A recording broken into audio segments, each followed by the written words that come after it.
We begin with the latest on two developing stories. Western Mass News was first to report from the start. A missing man in Springfield and the discovery of a body in the Connecticut River on Friday. Good afternoon, I'm Jeff Kramer. Western Mass News reporter James Villalobos spoke with police as the two are officially linked. He joins us now with the latest. James? Yeah, Jeff. So we now know that the man that was found floating in the river last week is 23-year-old Achim Bailey. He's the man from Springfield whose family has been working exclusively with Western Mass News to gather details after he was reported missing on January 13th. Police say, unfortunately, this is not the ending that they were hoping for.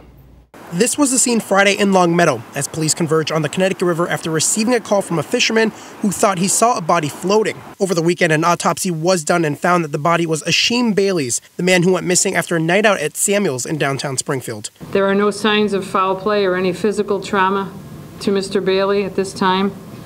He was found in the same clothes as he was last seen wearing the night that he disappeared. Acting Commissioner Cheryl Clapprood tells Western Mass News that the lead detective on the case, John Lopez, has worked tirelessly following up on any tips that came in. The search also included the use of other agencies such as the state police. We used their helicopter, we used boats, we did tracks, we were out in the woods in the mud, and we did an extensive camera search because he was seen on some video on the 13th. The only other lead before the finding of his body was when a man found Achim's phone under the South End Bridge 11 days after his disappearance at the same location it was last pinged. Springfield Police Captain Trent Duda wants to reiterate that man is not considered a suspect. We interviewed him at length, talked to him, we went through the phone. There was nothing of value really that we could use on the phone.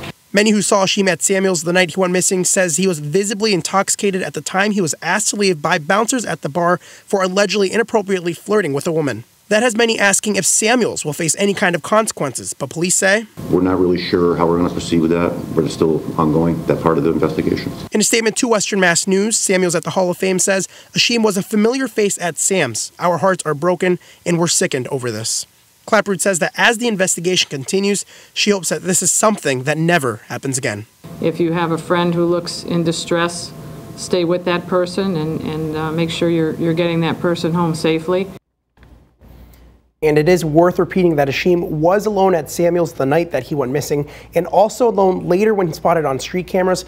Coming up at 6, we have a number of exclusive interviews with those that knew Achim, as well as speaking again to the man who alerted police to Achim's body and how he's feeling now today. James Villalobos, Western Mass News.